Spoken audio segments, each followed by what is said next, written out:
Vamos a tocar otro tema, a pesar de que muchas veces se han venido representantes legitimados del CONICET, porque realmente están haciendo una obra infernal. Están trabajando muy, pero muy bien, realmente. Y en este caso particular, hace poco tiempo, salió una noticia que nos está demostrando efectivamente cómo nos estamos desarrollando en el país, cómo estamos investigando y el significado que tienen nuestros profesionales para alcanzar objetivos realmente trascendentes. ¿De qué estoy hablando? El título de la nota dice: hallan un gen vinculado con el autismo. Y entonces, en el subtítulo dice: analizando el genoma de 3 hermanos con trastornos del espectro autista, investigadores argentinos identificaron una alteración genética que causa la patología en un subgrupo de pacientes. Investigación. La parte médica, la parte de la investigación analítica a través de los medios computarizados, y ese es el responsable, Adrián Turjanji, que es un investigador del CONICET y que gentilmente ha venido para hablarnos un poco del tema y para que todos comprendan efectivamente cómo se trabaja en el país. Así que, mi querido Adrián, gracias por venir. No, muchas gracias a usted, doctor. Un placer estar acá. Hablemos un poco de todo esto. ¿Cuál es el significado de este descubrimiento? El significado más importante del descubrimiento es que ahora tenemos desarrollado todo acá en Argentina el acceso a las últimas tecnologías, tanto de secuenciación como de análisis, que nos permiten poder identificar aquellas alteraciones que pueden llegar a causar diferentes tipos de enfermedades. En particular, en esta nota hicimos algo que es bastante complicado, que fue tratar de elucidar qué mutación les generaba la enfermedad a unos chicos que, como usted leyó, tenían un problema, habían sido diagnosticados con algún problema dentro del espectro autista. Sin embargo, ninguno de los profesionales sabía bien qué enfermedad tenían. Y esto se debe a que, en general, estas enfermedades, como la que tenían estos chicos, son enfermedades raras, que afectan a 1 en 10.000 de la población, pero que en su conjunto son 3.200.000 personas las que están afectadas. Pero esa gente no tiene un diagnóstico claro. ¿Por qué? Porque al ser tan poco comunes, los médicos en general no tienen un conocimiento de eso. Entonces, para esto hubo que armar un equipo interdisciplinario. Un equipo donde hay gente como yo, que soy bioinformático, que jamás me imaginé que podía estar trabajando en diagnóstico en enfermedades, si no fuese por esta idea del Ministerio de Ciencia y Tecnología de formar plataformas que hagan que lo que nosotros hacemos adentro del CONICET no quede puertas adentro, sino que salga hacia afuera y redunde en una mejora de la calidad de vida de la gente. Entonces, con esa idea, digamos, en la cabeza, que fuimos a trabajar con este profesional, el doctor Marcelo Kaufmann, que él había diagnosticado a una persona y decía: yo veo que esta persona tiene una alteración y ese problema es genético. Bueno, ahora hay que encontrar la causa. Y ahí, entonces, nosotros dijimos, bueno, el proceso involucra, por un lado, secuenciar el genoma y por otro, encontrar cuál es la causa de esa mutación. Para que se den una idea, el genoma tiene 6.000 millones de letras. Y una de esas 6.000 millones es la causante de la enfermedad de estos chicos y hay que identificarla. Entonces, primero hubo que llamar a la plataforma de genómica para, una vez que se extrae el ADN de los chicos, que es fácil, se saca de la sangre, mandarlo a secuenciar. Y luego sale toda esa cantidad de información y nosotros la tuvimos que procesar y sentarnos al lado del médico para ayudarlo a llegar a diagnóstico. ¿Cómo lo aíslan? Bueno, ¿cómo se llega a ese punto? Se hace todo un proceso. Primero, ya hoy se sabe, por ejemplo, algo que sería como un genoma de referencia, ¿no? Diciendo, bueno, estas son las 6.000 millones de letras que nosotros conocemos. Ahora hay que fijarse cuántas tiene diferente este chico. Y estos eran 3 hermanos. Entonces los 3 hermanos tenían la enfermedad, los padres no. Entonces lo primero que hicimos cuando secuenciamos 3 hermanos es que los 3 hermanos la tienen que tener. Entonces ahí uno ya, con el software, ¿no?, va haciendo filtros. Por ejemplo, cada chico tenía 4 millones de variantes, que sería más o menos lo que quizás usted o yo o cualquiera tiene de variantes con respecto a lo que se considera normal. Ahora, la gran mayoría no hacen nada, digamos, son variantes porque somos diferentes, uno tiene un color de ojos diferente, pelo diferente. pero en estos chicos había una que causaba la enfermedad. Entonces, a partir de ahí, uno empieza a filtrar. Entonces, por ejemplo, el médico dice, bueno, es una variante muy poco común. Nosotros tenemos guardados en bases de datos lo que es común y lo que no es común. Volvemos a filtrar. Después el médico pregunta y dice, bueno, la enfermedad dentro del espectro autista tienen que ser genes relacionados con tal tipo, por ejemplo, en este caso, con algo del desarrollo cerebral. Filtramos de vuelta.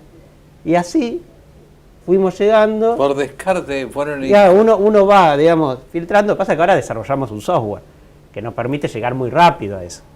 O sea, al principio tuvimos que hacer todo el trabajo y armar toda la base de datos. Ahora ya tenemos un software donde el médico mucho más rápidamente puede ir filtrando. Cuando llega, ¿a dónde llega? Llega al lugar donde ya tiene un número muy chiquito. Tiene 1, 2, 3 candidatos. Y ahí tiene la literatura. Entonces, en este caso, por ejemplo, particular, fíjense, solo recién el año pasado, a principio del año pasado, en otro caso particular con alguien que tenía un diagnóstico parecido, también habían encontrado alteraciones de otra forma, pero en la misma zona, el mismo gen. Entonces el médico dijo, esto ya me llama la atención. Después surge otro trabajo, que nosotros accedemos, ¿no? Pues toda la información está digitalizada, donde dicen, sí, hicimos un modelo y parece ser que esto podría causar este tipo de síntomas que son los que se observan en los chicos. Entonces ahí ya el médico se siente confiado y dice, bueno, evidentemente esto es lo que está alterando a los chicos. Entonces ahí se abre una ventana, ¿no?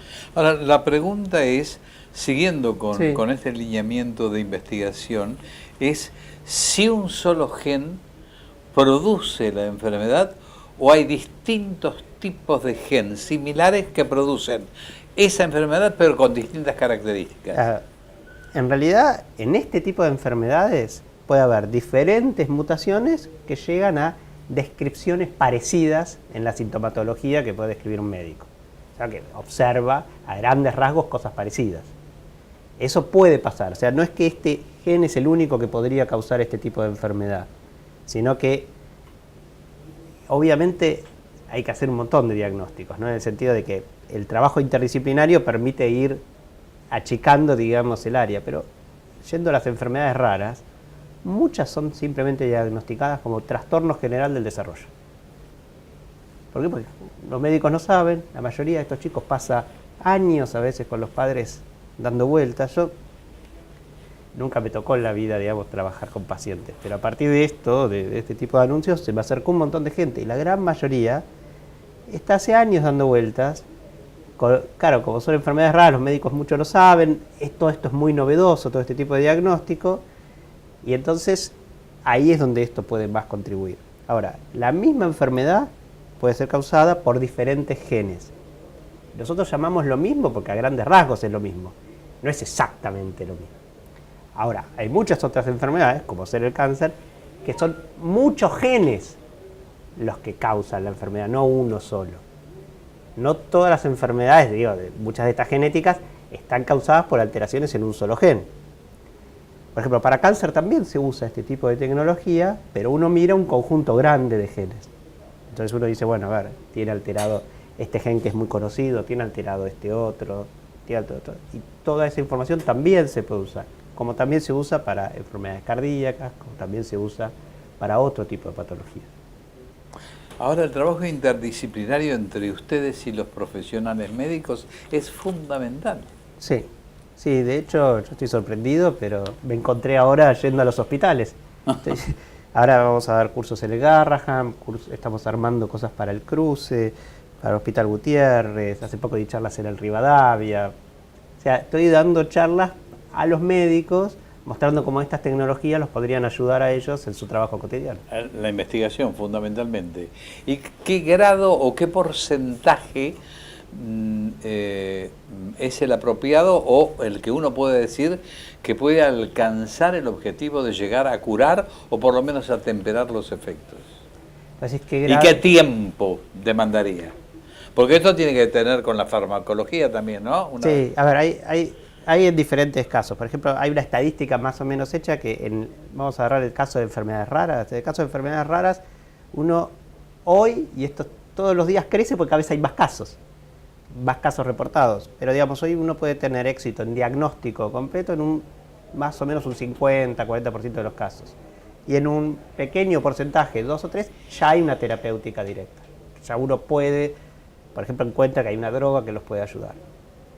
Este número está creciendo rápidamente porque ahora antes ni siquiera eran diagnosticadas y ahora se pueden diagnosticar. ¿En qué otros casos, digamos, esto mismo sirve? Ya hay drogas que, por ejemplo, se saben que si usted tiene tal alteración genética no le conviene tomarla, o se sabe que hay pacientes con cáncer que con tal alteración genética no responden. Entonces, hacerse uno de este tipo de chequeos permite saber, por ejemplo, si uno tiene un cierto tipo de enfermedad, no solo riesgo de adquirir algunas enfermedades, sino a veces es este tipo de droga, usted no va a hacer efecto, esta otra sí. Por eso se habla ahora de medicina personalizada, ¿no? Mucho. Si bien la medicina siempre fue personalizada, el médico siempre trabajó, el hecho de tener la información genómica de un paciente particular hace que ese médico, si accede a la información, pueda decir, bueno, en tu caso conviene más esta droga, conviene más este tipo de tratamiento, vamos a paliar lo tuyo de tal y tal manera. Esto realmente es sorprendente y apasionante, ¿no? Supongo más apasionante para ustedes, ¿no? Que cómo se enfocan en el tema y cómo el médico llega a ustedes para poder alcanzar el objetivo. Esto es lo... Sí, bueno, ahora lo que estamos haciendo es abrirnos, digamos, a la comunidad médica. Ahora ya estamos asociados con algunos médicos, porque pueden ocurrir dos maneras, ¿no? Que un médico encuentre un paciente con estas características y diga, yo no me siento capacitado, yo no tengo ganas de participar de esto, directamente lo deriva a los médicos con los que trabajamos, los médicos nos envían a nosotros la información, se manda a secuenciar, vuelve y esos pacientes pueden ser atendidos. La otra opción es que el médico quiera él capacitarse y participar también en un diagnóstico. Si él encuentra un paciente al cual considera que quiere hacerle un estudio genómico, perfectamente lo puede hacer con nosotros, porque nosotros recibimos los datos, le podemos entregar. Pero qué grado, a ver, en tiempos, es entre que ustedes alcanzan a descubrir, a separar, a reconocer un genoma, a que se pueda aplicar el remedio eficaz para alcanzar el objetivo del estudio. El remedio, a ver, una cosa es el diagnóstico. Claro, a eso el diagnóstico, a lo mejor requiere mucho tiempo para... No, el remedio, por eso digo, depende de cada caso. En algunos casos el remedio ya existe. Correcto. Entonces al identificarlo dice, tenés que tomar esto. Que eso todavía hoy es en un pequeño número de los casos. Por eso te digo, entre 2-3%. En el resto, por ejemplo, para estos chicos, ya hay un estudio clínico que está trabajando, que quizás en un par de años, 2-3 años, porque ya está desarrollado, se les puede aplicar. Puede servir en términos le puede servir a estos chicos. A otra gente, quizás, el problema, digamos, o la solución, estoy hablando siempre de enfermedades raras, lamentablemente tenga que esperar muchos años porque no se encuentra una solución terapéutica. Depende de cada caso. Ya en algunos casos hay cosas que son muy directas. Por ejemplo, se nota que se detecta que no producen bien, vamos a suponer, serotonina. Bueno, automáticamente se les da serotonina extra y esos chicos recuperan mucho de lo que perdieron.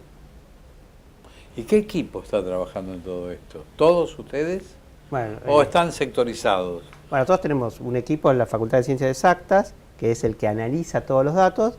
Los médicos a veces vienen, ahora ya no tanto porque tuvieron que, para armar todo el software, tuvieron que discutir.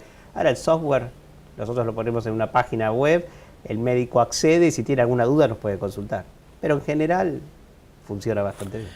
Mi estimado Adrián, muchas gracias por venir, gracias por ilustrarnos con este tema que realmente ha sido apasionante. No, gracias a usted por invitarnos y por permitirnos difundir nuestra investigación. Por favor, gracias. Y a ustedes nada más, el próximo viernes a partir de las 13 horas volveremos con otro programa de diagnóstico y debate. Hasta ese momento y muchísimas gracias.